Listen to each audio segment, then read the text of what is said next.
Amazon is following in the footsteps of other major retailers here in the United States, retailers like Target and Walmart and Lowe's and Home Depot, and they've put out their own anti-union video for managers within their company, complete with lists of words that these managers need to be on the lookout for because these are indicative of union formations throughout the company.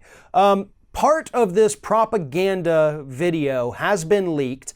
The quality is a little poor because it was filmed by someone at Amazon on their phone while watching it on their computer, but this was the only way they could get it to the public. So forgive the quality, but here is a short clip from this anti-union Amazon video.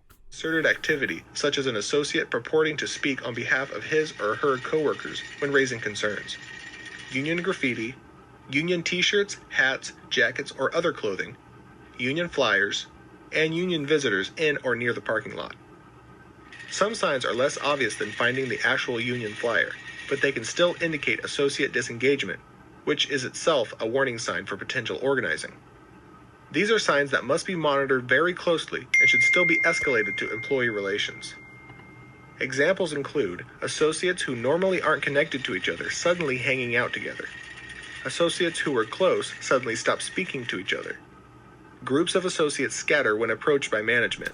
So Jeff Bezos, however you say it, the CEO of Amazon is worth $155 billion, making about $260 million every single day. And that's not enough for him. That's not enough for Amazon. They still want to make sure that their workers do not attempt to unionize, that they don't say phrases like living wage, because that's a major red flag. Oh God, living wages? Get that person out of here. You know, the video also says that we're not anti-union, but we're certainly not neutral either. No, you're anti-union. When you're putting out and producing propaganda videos talking about the ills and evils of unions, that makes you anti-union.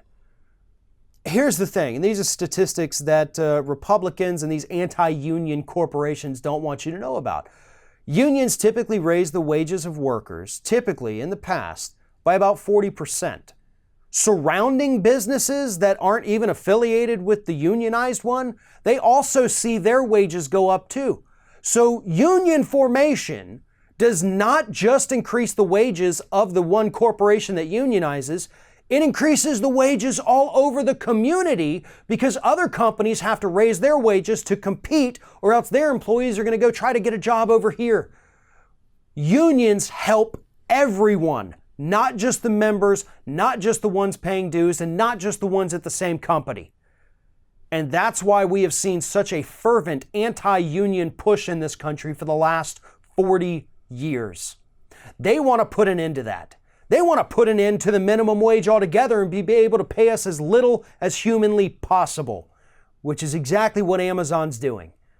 They're paying their employees such low wages for working 10 to 12 hours a day with no breaks. They're having to pee in water bottles, paying them so low of a wage that even with their full-time job, they still have to rely on government assistance. And that's why Bernie Sanders and Ro Khanna have introduced this legislation that would force these multi-billion-dollar companies like Amazon to have to pay the federal government back when their employees are paid so little they have to get federal assistance. It's not meant to shame the workers, it's meant to shame these greedy CEOs like Jeff Bezos, because this man worth $155 billion, making $260 million a day, can't even afford to pay his employees a living wage. Or at least, that's what he wants us to think with this little anti-union video.